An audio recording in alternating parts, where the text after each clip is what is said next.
Bienvenidos, bienvenidas, muy buenas tardes a todos, bienvenidos a todos los que nos escucháis desde los distintos medios donde nos anunciamos, desde TikTok, desde iVoox, desde YouTube, desde Substack, desde todas las redes sociales que pertenecen a la columna. Bienvenidos hoy, 1 de julio del 2026, aguantando todavía esta ola de calor que nos achaca. Bienvenidos hoy, día miércoles.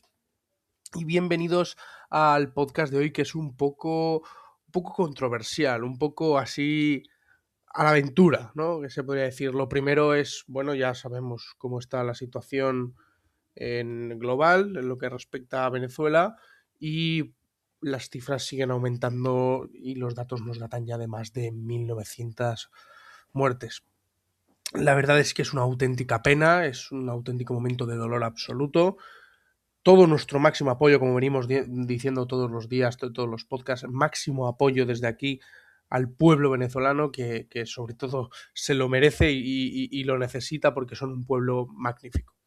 Bueno, el podcast de hoy es un podcast complicado, es un podcast de crisis, es un podcast de opinión, nunca mejor dicho. O sea, hoy vamos a ir a la opinión absoluta, y hoy venimos a concretar un momento difícil, ¿no? Para lo que sería el marco global, y un momento de crispación absoluta, ¿no? Bueno, como bien sabéis, dentro de nuestra marca, la columna, sabéis que nosotros siempre nos hemos posicionado desde un punto central en lo que se refiere a política, a todo lo que viene siendo nivel Estado y demás.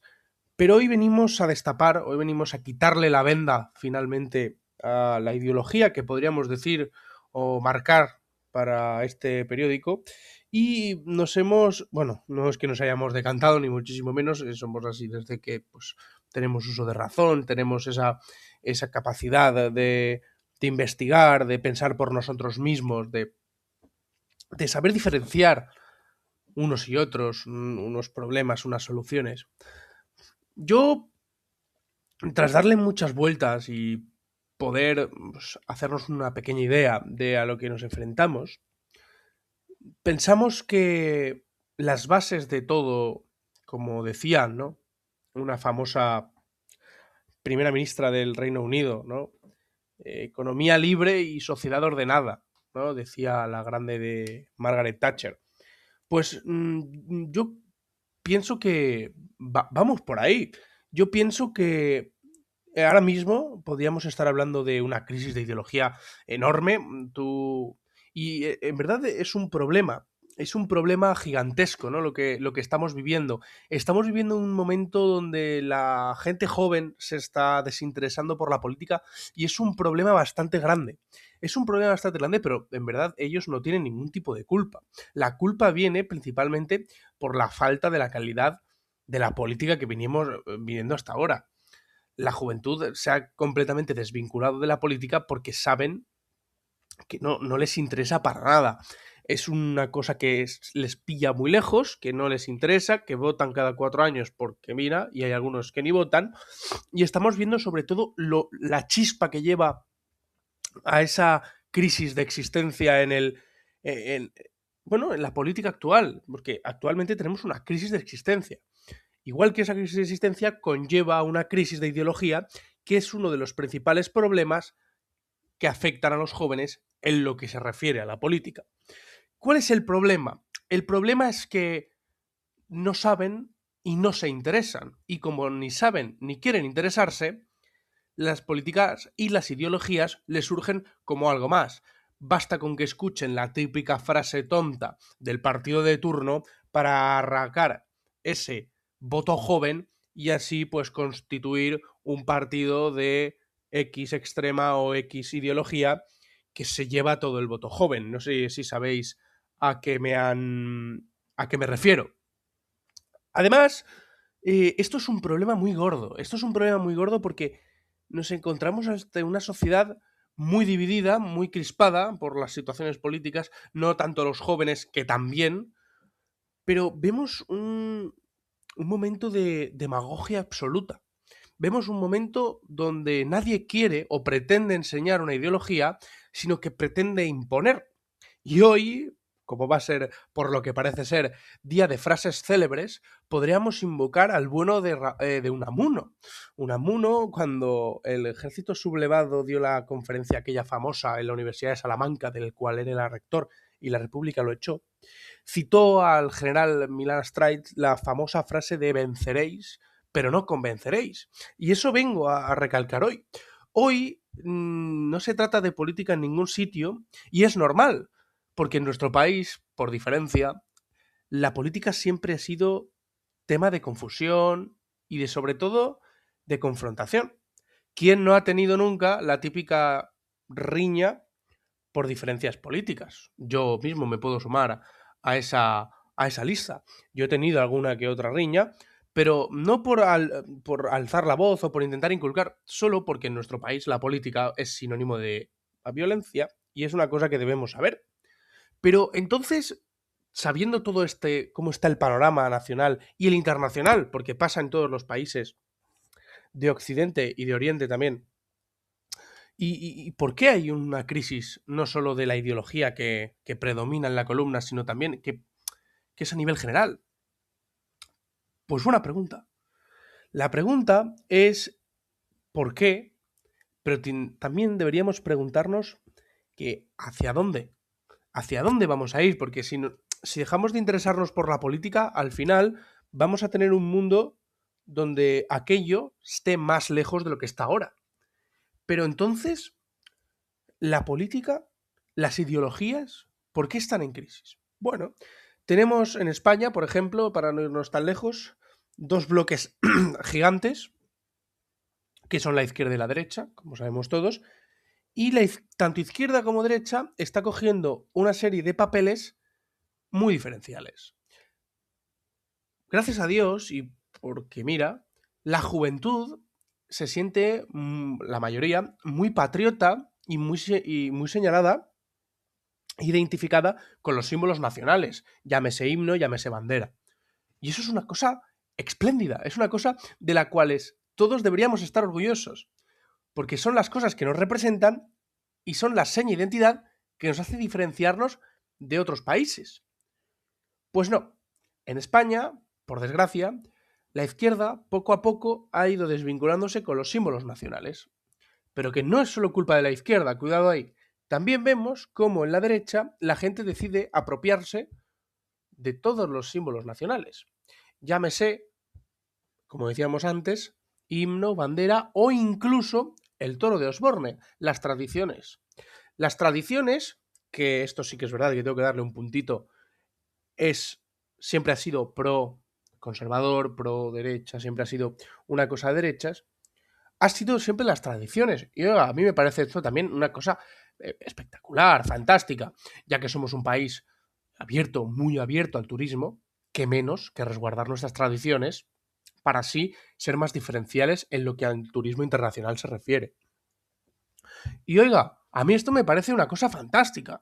Yo apoyo también este refuerzo de las tradiciones y de todo lo que engloba la cultura de España, porque la cultura de España es desde las tradiciones hasta el sitio donde nos encontramos, del mar que nos rodea y de los pueblos donde vivimos.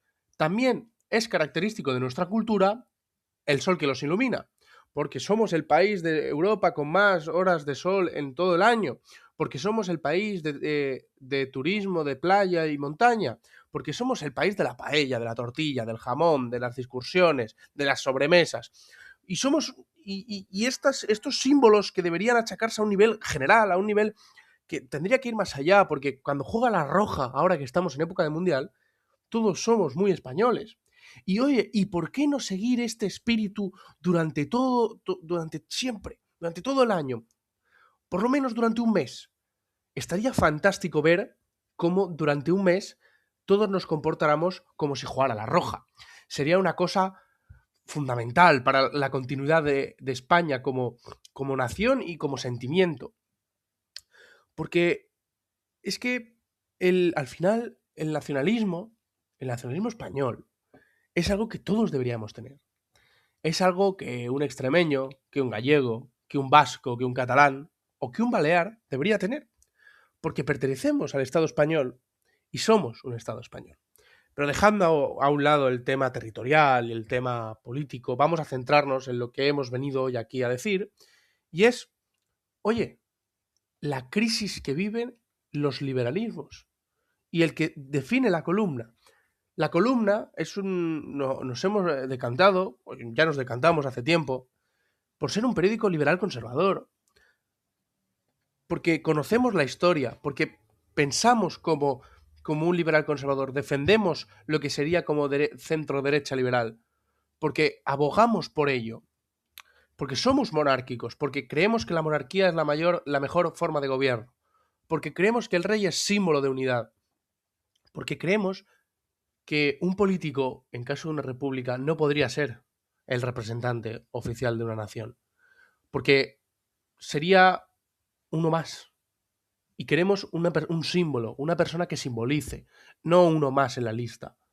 ¿Vosotros os imagináis a Pedro Sánchez, presidente de la República, siendo el miembro oficial, el miembro que representa a la nación en todo el mundo? Pues yo no lo vería, lo siento mucho, ¿qué queréis que os diga? Y volvemos a la ideología de la columna. Oigan, yo me siento muy... Porque primero, para saber qué ideología es la tuya, tienes que saber de dónde partimos. Tienes que saber quién es tu ideólogo principal. ¿Qué representa tu ideología? Y pues sí, en la columna tenemos muchos nombres. Podríamos dictar innumerables nombres. Pero primero tenemos que saber que el liberalismo conservador, ¿de dónde parte y de qué año parte? Porque relativamente es una ideología moderna, es una ideología del siglo XX, es una ideología que conocemos, que ha estado en muchos gobiernos durante muchos años. Pero hay que empezar por el principio, años 50-60 del siglo XX. La Segunda Guerra Mundial acababa de acabar hace unos años. Entonces, tenemos que ponernos en la piel de Frederick Harway y William F. Barclay Jr. Esta gente fue la que propulsó la ideología.